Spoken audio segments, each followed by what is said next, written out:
Hello to all, welcome back to my channel. చాలామంది బిగినర్స్కి ఈ sharp edge finishing ఎంత try చేసినా రావడం లేదు అని అంటూ ఉంటారు. సో మీ అందరి కోసం ఈరోజు మీకు తిలకం షేప్ కుందన్ని షుగర్ బీడ్స్తో ఎలా షార్ప్ ఎడ్జ్ని తీసుకొని రావాలో చూపిస్తాను. ఫస్ట్ కుందన్ని గ్లూతో స్టిక్ చేసుకోండి. గ్లూ ఆరిన తర్వాతనే మనం వర్క్ అనేది స్టార్ట్ చేయాలి. ఈ ఎడ్జ్ దగ్గర వచ్చిన తర్వాత అందరూ చేసే కామన్ మిస్టేక్ ఇదేనండి. స్ట్రెయిట్గా కంటిన్యూగా కుట్టేస్తూ ఉంటారు. దానివల్ల షేప్ అనేది రాదు.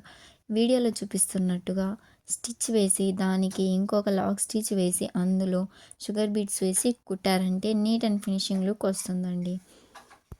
చాలా ఇంపార్టెంట్ ఏంటంటే షుగర్ బీడ్స్ని ఎప్పుడు 1/1 లేదా 2/2గా మాత్రమే వేసుకోవాలి. 2 కంటే ఎక్కువ షుగర్ బీడ్స్ని వేసి కుట్టకూడదు. వర్క్ అనేది లూజ్ అయిపోతుంది. అలాగే మనం తీసుకునే కాటన్ థ్రెడ్, బిగినర్స్ ఎప్పుడు కాటన్ థ్రెడే తీసుకోవాలి. కాటన్ థ్రెడ్ ఎప్పుడు మనం ఏ కలర్ క్లాత్ అయితే తీసుకున్నామో అదే కలర్ థ్రెడ్ని తీసుకోండి. అప్పుడు లుక్ అనేది బాగా కనిపిస్తుంది. ఇదే తిలకం షేప్తో సింపుల్ బుట్టాని ఎలా కుట్టచ్చు అనేది ఈ వీడియోలో చూపిస్తాను. అది కూడా చూసేయండి.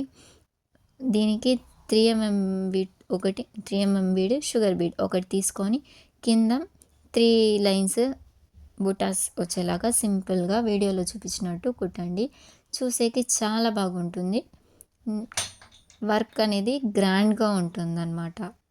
సింపుల్ వేలో గ్రాండ్ వర్క్ని మనం కుట్టచ్చు.